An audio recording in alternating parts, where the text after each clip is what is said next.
Gerald Storch with us right now, the former Toys R Us CEO. I was thinking of you, Gerald. I'm sure there were a lot of toys on those ships and everywhere else, and I know a lot of big retailers, had gotten their hands on them ahead of this to prepare. What are we looking at now, you think?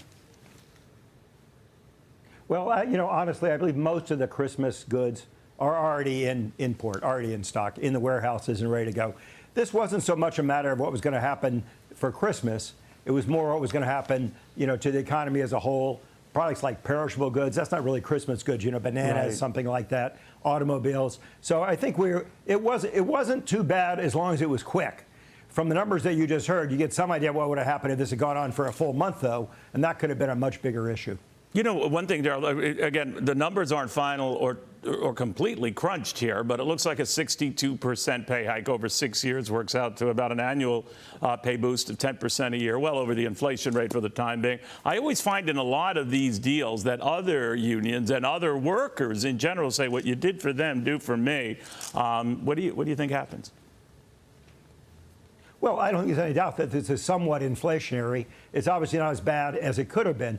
And keep in mind, this is a relatively small number of people, right, who control an awful lot. And that also means giving a big raise doesn't necessarily in and of itself mean that it's going to be that inflationary. If it has an effect on other jobs, other trades, then of course you can see that. But that's why it's so hard to tamp out inflation. Once it starts, once people feel that pressure, and I'm sure these workers felt that pressure, then inflation keeps growing and growing and growing. It takes a long time in order to catch up.